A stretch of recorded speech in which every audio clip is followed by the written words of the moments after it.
Ya, ini ada satu quote yang lumayan menarik ya.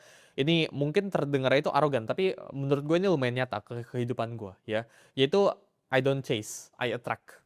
Ini menurut gue sesuatu yang kalian itu harus lakukan juga ya. Di hidup gue sekarang ya, gue itu hampir tidak pernah samperin orang ya, kecuali gue bener-bener butuh sama orang itu. Contoh kita ngomong ya, beberapa orang ya yang punya duitnya di sebelahnya T, ya gue bukan bilang mereka itu di bawah gue dan sebagainya.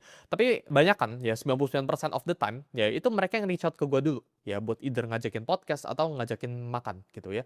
Sangat jarang untuk gue itu datengin ke mereka ya. Gue bisa gak networking sama lo gitu ya. Atau enggak pekerjaan, ya simple. Ya itu dari sisi networking tadi, dari sisi pekerjaan.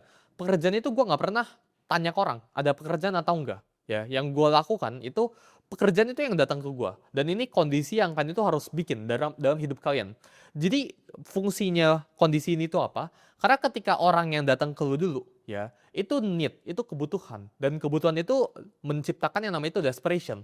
Ketika orang ini udah datang ke lu itu punya higher ground, lu itu punya posisi tawar yang lebih tinggi dibandingkan dengan orang itu. Lu nggak jamin buat menang, ya. Tapi dengan orang itu datang ke lu duluan, lu udah dapat 1 poin ekstra. Orang itu masih nol. Gue hampir jarang sekali reach out ke orang buat minta sesuatu. Ya, gue selalu menawarkan atau enggak orang lain yang biasanya datang ke gue. Dan menurut gue itu sesuatu yang kalian harus terapin dalam hidup kalian.